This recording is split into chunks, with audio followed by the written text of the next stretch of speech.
Muito bem, meus irmãos e amigos, boa noite, sejam bem-vindos a mais uma live aqui diretamente da IDPB Castelo Branco. É um prazer estar com você, né? Então, hoje o nosso tema é a proteção e a soberania de Deus. Vamos falar nesta semana inteira sobre Salmo 16 e Atos capítulo 2, 22 a 28.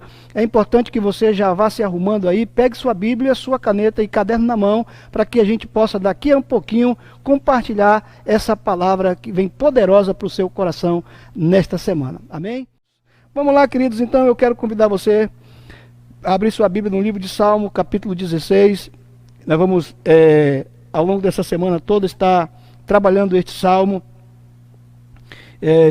Estou trabalhando para que a gente possa estar estudando esse salmo. Eu quero ler com você e depois nós vamos nos apegar no primeiro versículo e também em Atos 2, 22, 28, porque Pedro cita esse salmo aqui. Na verdade, a minha curiosidade em vir para esse salmo foi eu estava lendo Atos.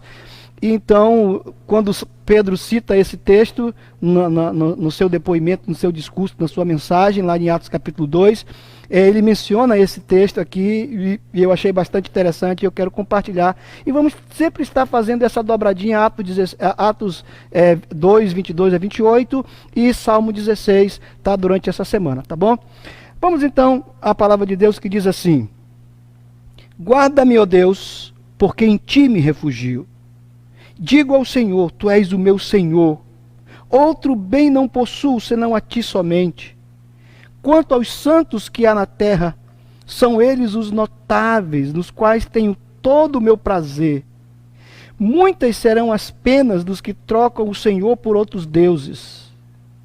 Não oferecerei as suas libações de sangue, e os meus lábios não pronunciarão o seu nome. O Senhor é a porção da minha herança e o meu cálice. Tu és o arrimo da minha sorte. Cai-me as divisas em lugares amenos. É muito linda a minha herança. Bendito o Senhor que me aconselha, pois até durante a noite o meu coração me ensina. O Senhor, tenho sempre a minha presença, estando Ele à minha direita, não serei abalado. Alegra-se, pois, o meu coração e o meu espírito exulta, até o meu corpo repousará seguro, pois não deixarás a minha alma na morte, nem permitirás que o teu santo veja corrupção. Tu me farás ver os caminhos da vida, na tua presença há plenitude de alegria, na tua destra, delícias perpetuamente. Amém? Glória a Deus. E são, na verdade, essas as palavras que o apóstolo Pedro usa lá em Atos 2. Eu quero ler com você também, Atos 2, versículo 22 a 28. Ele diz assim, ó: Varões israelitas, atendei a estas palavras. Jesus o Nazareno, varão aprovado por Deus diante de vós com milagres, prodígios e sinais, os quais o próprio Deus realizou por intermédio dele entre vós, como vós mesmos sabeis, sendo este entregue pelo determinado desígnio e presciência de Deus, vós o mataste, crucificando por mãos de iníquos, a qual, porém, Deus ressuscitou, rompendo os grilhões da morte, porquanto não era possível fosse ele retido por ela. Porque a respeito dele, diz Davi, escute o salmo agora: diante de mim via sempre o Senhor, porque está à minha direita, para que eu não seja abalado. Por isso se alegrou meu coração, e a minha língua exultou. Além disto, também a minha própria carne repousará em esperança, porque não deixará a minha alma na morte, nem permitirás que o teu santo veja a corrupção. Fizeste-me conhecer os caminhos da vida, encher-me-ás de alegria na tua presença. Amém, queridos? Então, é poderoso ver aquilo que o Senhor nos traz através desta palavra aqui, não é? No seu testemunho, no dia de Pentecostes, o apóstolo Pedro, ele está mencionando o Salmo 16 para se referir à morte de Cristo. Essa era uma prática muito natural naqueles primeiros dias do cristianismo, pois os cristãos, eles não tinham outros escritos sagrados a não ser o Antigo Testamento. Nós também precisamos aprender a ler a Bíblia sobre a luz da cruz. Escute, tudo que hoje nós temos na palavra de Deus, desde o Antigo Testamento, ele foi escrito por conta da cruz. Isso tudo apontava para a cruz. Ontem nós celebramos a Páscoa. E a Páscoa nada mais era do que algo apontando para a cruz de Cristo, apontando para o sacrifício definitivo. Então nós precisamos aprender a ler as Escrituras Sagradas sob a ótica da cruz. Portanto, nesta semana, você está convidado a fazer um exercício para aprender a enxergar. Como assim, pastor? Eu não enxergo? Claro, você enxerga.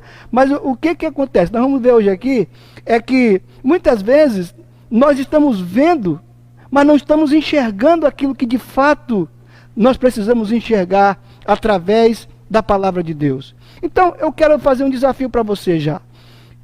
Quero pedir que você leia novamente ao longo desta semana e faça isso várias vezes.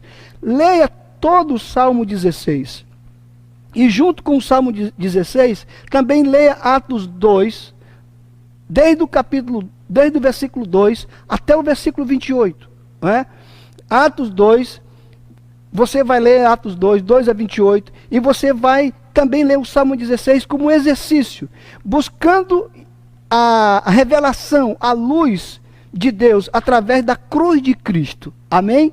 Então, e ainda como parte desse exercício, eu quero que você ore este salmo. Você não apenas vai ler o salmo, mas você vai orar este salmo, como se fosse você fazendo esta oração que Davi fez, como se fosse você escrevendo este salmo que Davi escreveu, ok? Por que eu estou pedindo para você orar? Porque é na oração que nós exercitamos aquilo que nós cremos. É na oração que nós desenvolvemos a nossa relação de confiança com o Pai. Quem não ora, não cresce em confiança, pois não exercita a confiança. Então preste atenção, você precisa exercitar essa confiança na palavra de Deus. Como é que a gente faz isso, pastor? Através da oração. Então ore esse texto, leia o texto, mas mais do que ler, ore esse texto. Amém? O Salmo 16 é denominado o Salmo da confiança.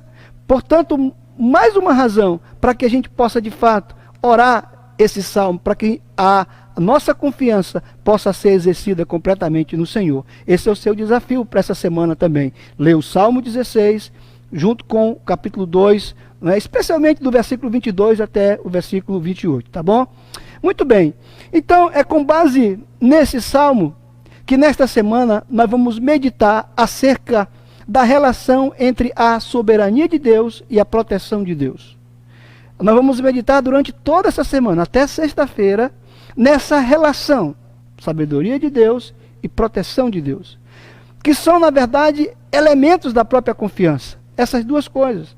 E eu tenho a certeza que você também está entre aqueles que algum dia, em algum momento, ou provavelmente até agora mesmo, nesse tempo que nós estamos vivendo, já clamaram, como Davi clamou: protege-me, ó Deus, pois em ti me refugio. Protege-me, ó Deus, pois em ti me refugio. Antes, talvez você pudesse orar isso de forma aleatória, mas hoje você vai poder orar olhando para a palavra de Deus. É a própria palavra de Deus isso. Amém? Nesta vida, queridos, nós somos todos, sem distinção, visitados pela provação, mas cedo ou mais tarde, isso vai acontecer conosco. Algum tipo de provação, algum tipo de dificuldade, algum tipo de coisa vai acontecer na nossa vida, que nós vamos precisar recorrer à proteção, à guarda do Senhor, nos refugiar debaixo das suas asas, onde nós estaremos seguros. Amém? Deixa eu fazer uma pergunta para você. Algum dia, você já pensou que seria bem melhor se nenhuma dificuldade alcançasse aqueles que temem a Deus? Escute, vou falar de novo para você. Algum dia, você já pensou que seria bem melhor se nenhuma dificuldade alcançasse aqueles que temem a Deus? Por que eu estou te perguntando isso? Porque eu mesmo já pensei sobre isso. Por que nós, como filhos de Deus, não somos poupados das lutas, das dificuldades. Por quê? Você já pensou sobre isso? Você já parou para pensar acerca dessa coisa? Agora deixa eu fazer uma outra perguntinha para você. Como é então que nós experimentaríamos os cuidados de Deus, já que jamais teríamos passado por um tempo de aflição? Como? Você entende? Além disso, em todas as coisas, diz a palavra de Deus, Atos 2:23, Deus tem um propósito determinado. Você crê nisso? Em todas as coisas, Deus tem um propósito determinado. E esta experiência nos leva a um tema, o discernimento. Eu quero ler novamente com você Atos 2:23. Olha por que isso é importante para nós? Olha o que Pedro disse a respeito de Jesus. Sendo este entregue pelo determinado desígnio e presciência de Deus. Deus estava no controle de tudo. Não há, talvez, nenhuma situação mais radical, mais lamentável do ponto de vista humano, de que nós olharmos para o próprio Filho de Deus sendo crucificado numa cruz, completamente esmagado no sentido humano, dilacerado, não é? Chicoteado, cravado numa cruz. Onde estava Deus? Por que Deus permitiu isso? Não é? Alguns depois questionavam acerca disso, mas Pedro diz, não se preocupe, sendo este entregue pelo determinado desígnio e presciência de Deus. Deus conhecia e conhece todas as coisas. Deus sabe porque Deus sabia porque Jesus Cristo precisava passar por aquilo. Né?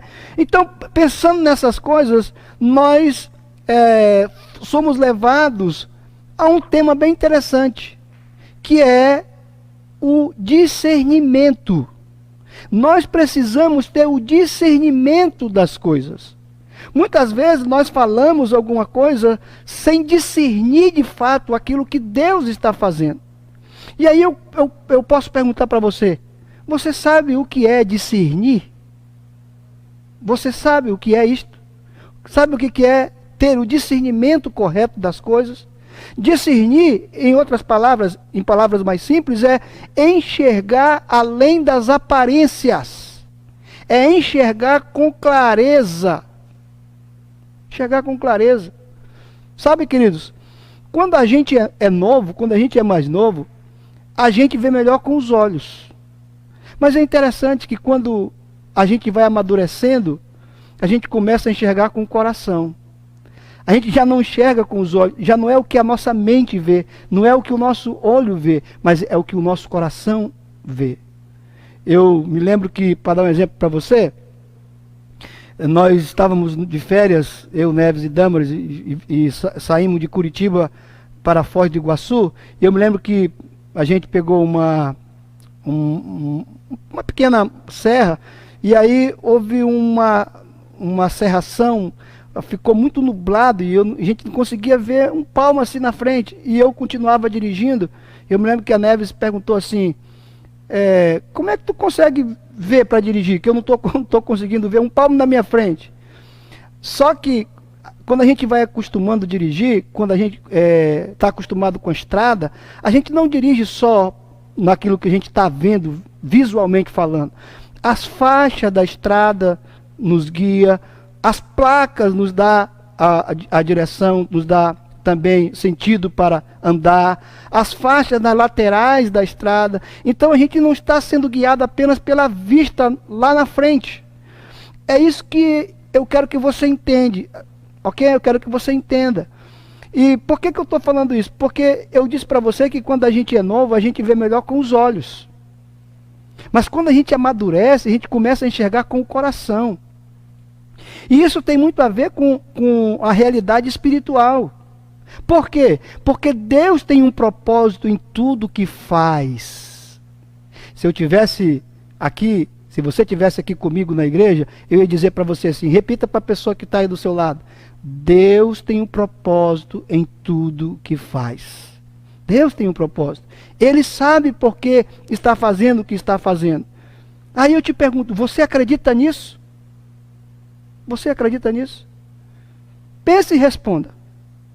Coloque aqui. Você acredita que Deus tem realmente um propósito em tudo o que faz? Você acredita que esse momento que nós estamos vivendo, a turbulência que nós estamos vivendo no mundo, está no controle do Senhor? E Ele tem um propósito em tudo isso? Você acredita nisso? Você crê nisso? Coloque aqui. Compartilhe conosco.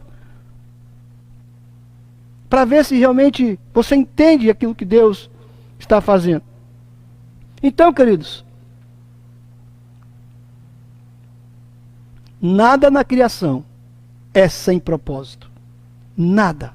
Eu me lembro do texto do salmista, lá no Salmo 33, versículo 11, que ele diz: mas os planos do Senhor permanecem para sempre, os propósitos do seu coração por todas as gerações. Escute, os planos do Senhor permanecem para sempre. Os propósitos do Senhor permanecem por todas as gerações. Ele tem propósito, desígnio muito claro. É claro, é verdade, no entanto, que nem tudo aquilo que está acontecendo nós conseguimos compreender. Então, o que fazer? O que fazer? Talvez você possa perguntar: pastor, eu não estou entendendo o que está acontecendo. Eu não entendo muitas vezes as situações. Eu não estou entendendo por que as coisas estão acontecendo da forma que estão acontecendo. E aí a pergunta é: o que eu preciso fazer nessa hora? Sabe, queridos, nessa hora, a gente precisa ter uma atitude muito sábia e aprender com uma mulher, a mãe do nosso Senhor, Maria, a mãe de Jesus. Lá em Lucas, capítulo 2, versículo 19, nos diz que quando os pastores, eles foram até Maria, foram até Jesus, eles começaram a falar muitas coisas que os anjos tinham dito a eles que aquele menino faria. E quando Maria ouviu os pastores falando aquelas coisas, o versículo 19 diz então que ela guardou tudo aquilo no seu coração. Guardou aquelas coisas no seu coração. Começou a guardar e refletir acerca dos acontecimentos no seu coração. Então, quando a gente não sabe, quando a gente não conseguiu discernir ainda o que Deus está fazendo, para de falar bobagem. Para de falar aquilo que Deus não falou. Se você ainda não sabe, guarda isso no seu coração. Se você não compreende ainda, se você não discerniu ainda, pare. Guarde no seu coração. Haverá um momento em que você vai: uau! Agora eu entendi. Por isso que Deus fez aquilo. Por isso que aconteceu aquilo outro. Deus tem propósito. Deus tem propósito. Sabe, queridos, no devido tempo, se você tiver paciência e se você for perseverante, você vai compreender melhor o sentido das coisas. Amém? Você está entendendo o que eu estou lhe falando? Está compreendendo o que eu quero lhe dizer? E sabe de uma coisa? O acontecimento da cruz, ele é ilustrativo para esse aprendizado. Por quê, pastor? Eu disse aqui que nada é mais cruel e mais injusto. Nada parecia indicar que Deus estivesse por trás daqueles acontecimentos sombrios. Ainda hoje as pessoas buscam o culpado. Os romanos, os judeus, os fariseus. Quem foi o culpado? Quem levou Jesus à cruz? Propósito divino.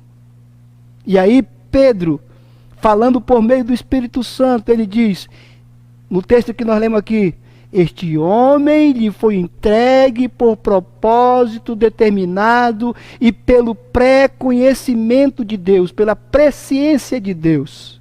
Entende? Você compreende isso agora? Você tem a noção do que estava acontecendo? Deus tem todo o tempo. Deus tem o controle de todas as coisas. Então, queridos, nós também podemos nos utilizar das mesmas lentes de Pedro. E eu quero dizer para você, veja os acontecimentos que envolvem a sua vida a partir da cruz. A partir da cruz. Sabe por quê? Porque, via de regra, é nos momentos de provação que nós experimentamos as mais ricas experiências do agir de Deus. É nesse momento, no momento de dificuldade, no momento de provação, no momento de luta, que nós realmente experimentamos todas essas coisas. Amém? Eu quero concluir aqui com você, nesta noite, dizendo a você, nós não podemos perder de vista que o Senhor está no controle de todas as coisas. De que Ele tem um propósito em tudo. Então, eu quero falar para você, que tipo de coisa você está passando? Que tipo de dificuldade? Talvez hoje você recebeu uma notícia ruim. Talvez você está passando por um problema muito difícil. Talvez você até estivesse se perguntando ou perguntado a você mesmo nesse dia, Senhor, por que o Senhor me permitiu passar por isso? Por que o Senhor está me permitindo viver essa coisa, essa situação? Não se preocupe. Deus tem um propósito em todas as coisas. Ele que começou, que fez o começo, Ele já sabe o final. Amém? Eu quero orar com você nesta noite, pedindo que o Senhor Jesus venha para que nós possamos colocar a nossa vida à disposição dEle, para cumprir os propósitos dEle. Amém, queridos? Feche seus olhos onde você estiver. Pai, obrigado por esta palavra. Obrigado porque o Senhor se revelou a Pedro de uma tal forma que ele pôde ter a consciência de que era o Senhor que estava no controle, de que era o Senhor que estava permitindo tudo aquilo que aconteceu. Talvez naquele momento exato, quando as coisas estavam acontecendo, ele não tivesse essa ciência, esse entendimento, ele não tivesse essa clareza, nem esse discernimento, mas o Senhor trouxe a ele o discernimento, e ele pôde então entender que foi pela tua presciência que o Senhor levou o próprio Filho àquela cruz, para nos dar a oportunidade de estarmos aqui hoje, Senhor, vivendo nesse tempo com a garantia e a certeza da vida eterna. Nos ajuda, Senhor, a colocar nossa vida debaixo do propósito do Senhor, em nome de Jesus. Amém?